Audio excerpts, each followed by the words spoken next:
Okay, so now I'm going to have to start getting a little bit more detailed about some things, especially after what I just put out there.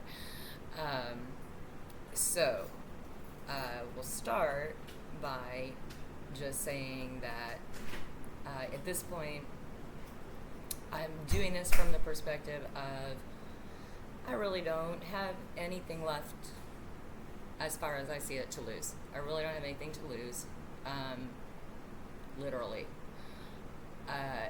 I'm getting closer and closer to 60, and I have lived and seen so much, and really the only thing I have left to lose, and it is important to me, is the opportunity to put everything that I have learned and built, made use of, found what use it was, into practice, into out there for other people, because a lot of it really was, I am learning this so that I can see what use it is to someone else. I'm a writer, and one thing, I have lived through so much from birth through almost 57 years now. And a long time ago, therapists started saying things like, wow, it is amazing that all those things could happen to one person, and you're a writer, you should write about that. And my answer to it every time, I was a little like, not until I know what it means to anybody else. Definitely, not the person to go vomiting my life just for no reason out into any public space. This is, like I said, now at this point, I've got nothing to lose except try to put this to use.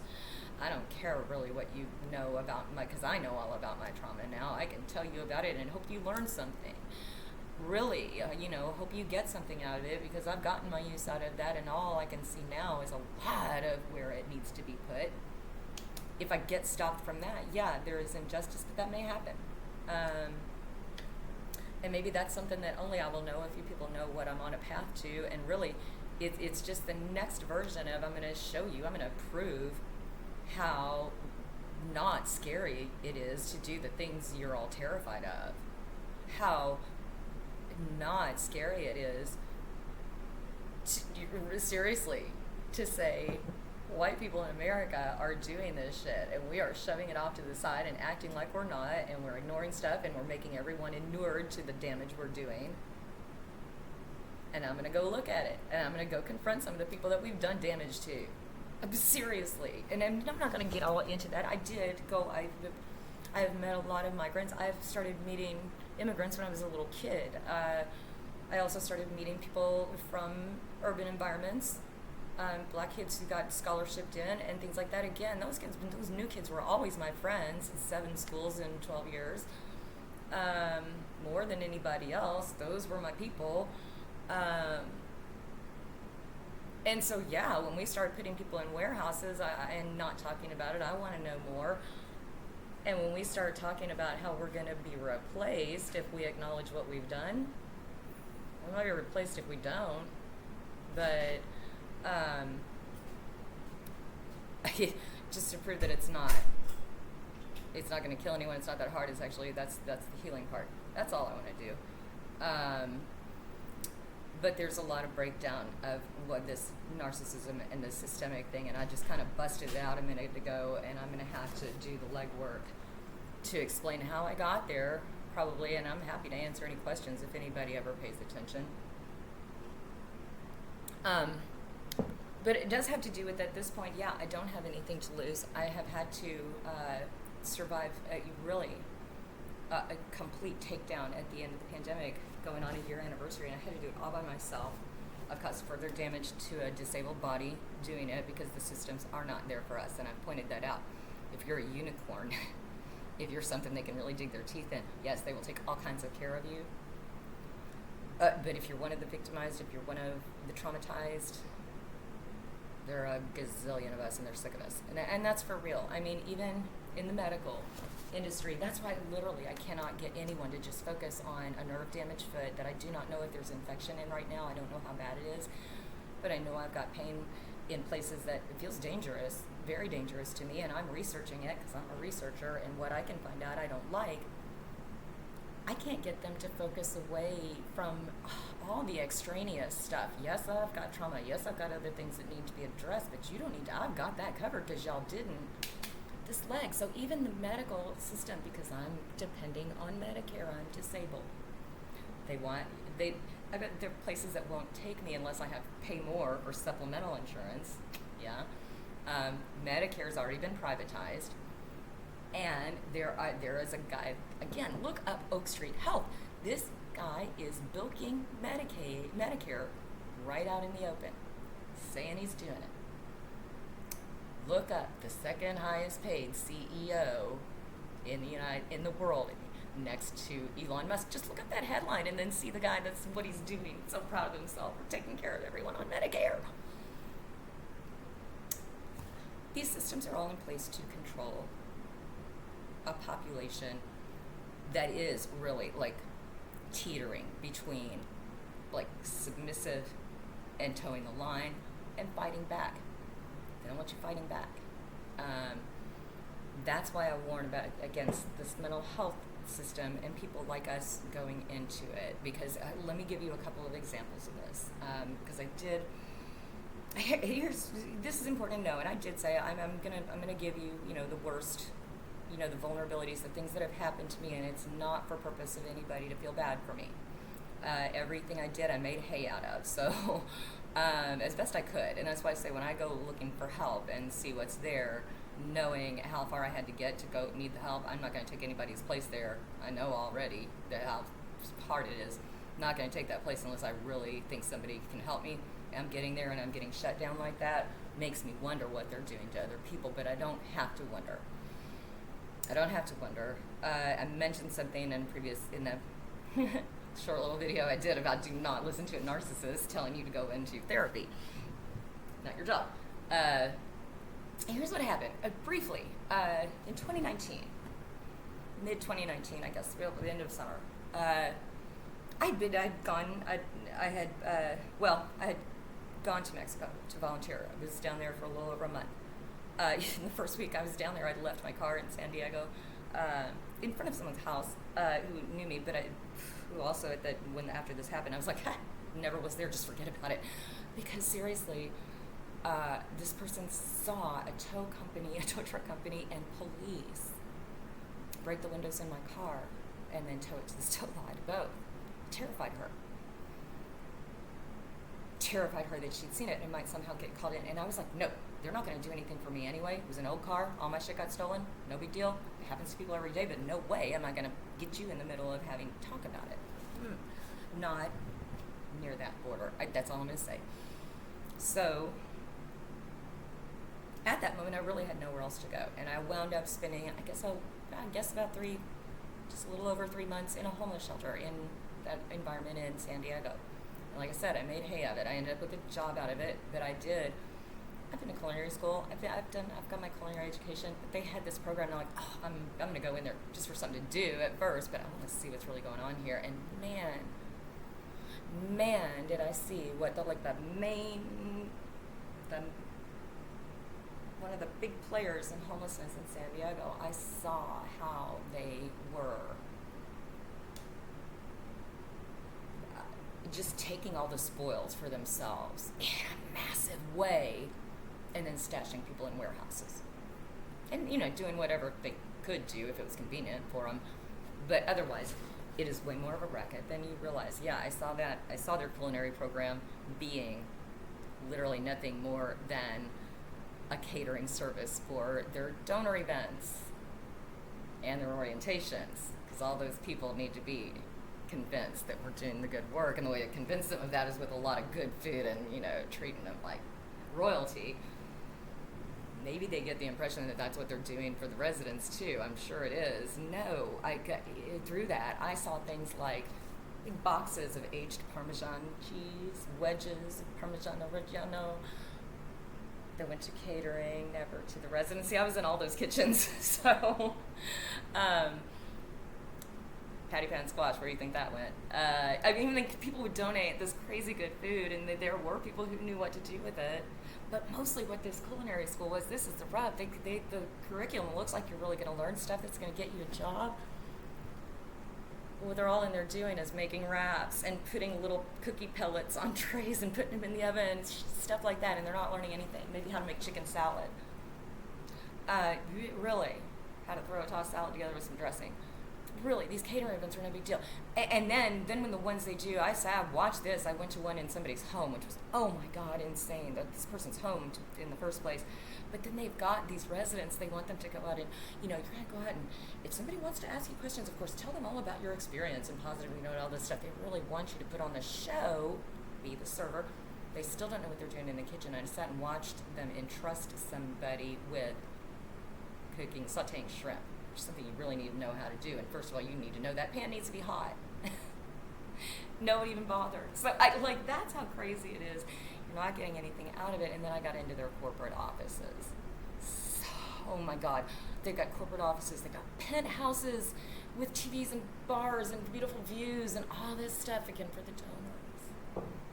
Meanwhile, the residents live in warehouses. And the worst one is if you're not a veteran, you don't have any kids, you get the warehouse of all warehouses with mouse shit on the floor.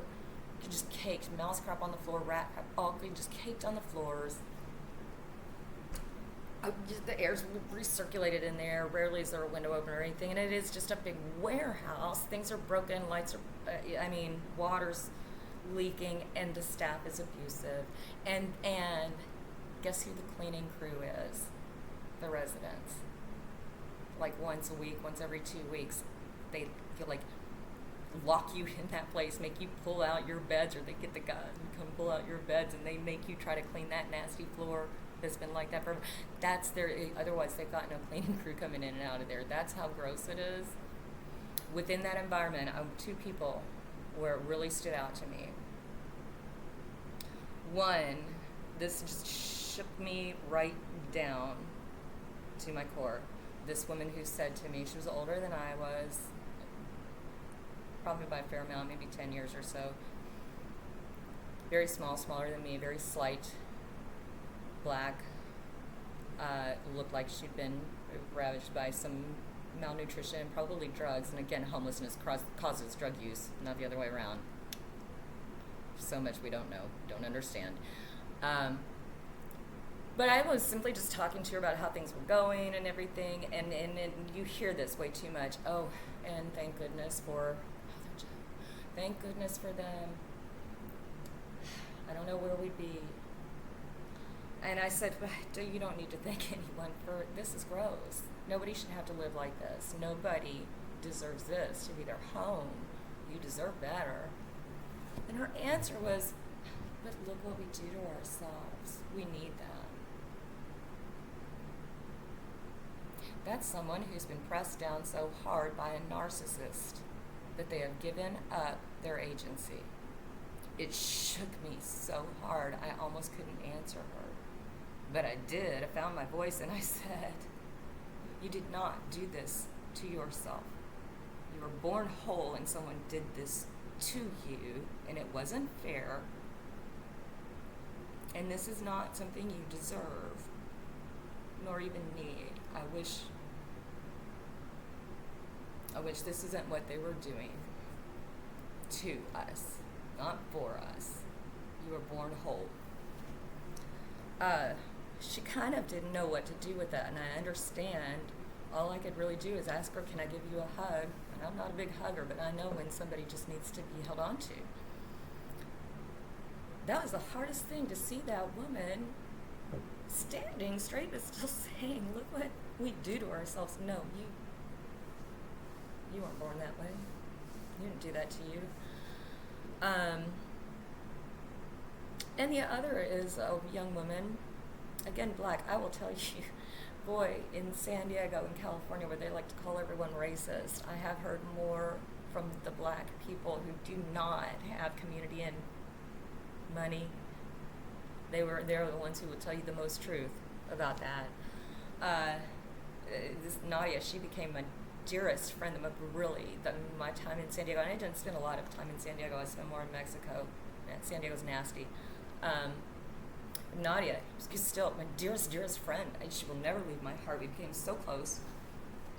We were so kindred. She's in her 30s, mid-30s. When I met her, she told me straight up, I've been in this shelter for 3 years. More than 3 years, I think. And with 3 years, and I'm doing internships, I've gone to school, Got jobs, doing my life. I'm doing everything they tell you you're supposed to do. And I'm watching people come in and out of here and get housing, and they won't do a thing for me. Never. Truth. Now, the way I met Nadia, seriously, tiny, tiny little woman, beautiful. Funny story about when I reconnected with her, but she really, actually, she clapped back at me. As someone with mental health experience, I heard something, and I thought somebody was doing something that was harmful to the rest of the people around them, and I said something about it, and Nadia was the one who clapped back at me, and so that's not on purpose. And I took another look. It did very much look like it was, and I took another look, and I was like, oh, I didn't say anything really to her. I just listened to what she said, but realized that it required an apology from me to this person, and that's what I did. I just went back to this woman, and I said, I am really sorry for what I said this morning. I was totally wrong, and I will not do that again. Very, very sorry. That's all I did. It turned out that woman went back and told Nadia, which only because Nadia told me that do I know, but it cemented a friendship between us, and it wasn't even, that wasn't needed. It was easy to see how brilliant, smart, aware, educated, self-educated, never stopping this young woman was, Nadia. She's not shutting up. She's not submitting. She's doing her work, and she's staying aware. And for that reason, that's what I saw very clearly. She saw it too, and she voiced it. But I think in a way, she can voice it, and she will. She's mighty. But I saw really clearly, and then in the wake of it, I was like, this is what's going to happen to me too. She's too smart for them to want to support, prop up, and set loose on the world. Especially after 3 years in that place, they don't want her any place where she can go opening her mouth. She knows stuff. Now, from that, like I said, I was only there about 3 months. I was planning on going back to Mexico. Had work to do there, so that's what I did. Just kept trying to find Nadia. I kept, I'd go back across. My partner would go back, and I'd be like, did you see Nadia? So I just saw her a few months ago, like a couple of months ago, right before I left San Diego. I was just walking through the neighborhood, not living there, just walking through to do stuff. Literally, that's the area that I would kind of go visit someone that I knew and stuff like that. And all of a sudden, here's Nadia in my face, but with long hair. And I'm still going, Nadia, I know your hair, but why is it that I feel like you look totally different? She goes, I have teeth. I'm not kidding. The whole time I knew her, I don't think I ever really, really realized she did not have her teeth. I didn't realize the rest of her was so glowing and big, and this tiny woman, but just with this big presence. And it took her telling me I've got teeth now. I was like, God. But another thing shook me, and it shook me, but in the truth of it, because I felt the same way a little bit about her. She said, because she said, you disappeared. What happened to you? You were just gone. And I was like, yeah, I know. I kept trying to find you. I just went to Mexico. Everybody knew I was going there. But not everybody. But I mean, that was the general, people knew. So I said, she said, you disappeared. I really thought maybe they had gotten you and killed you or disappeared you.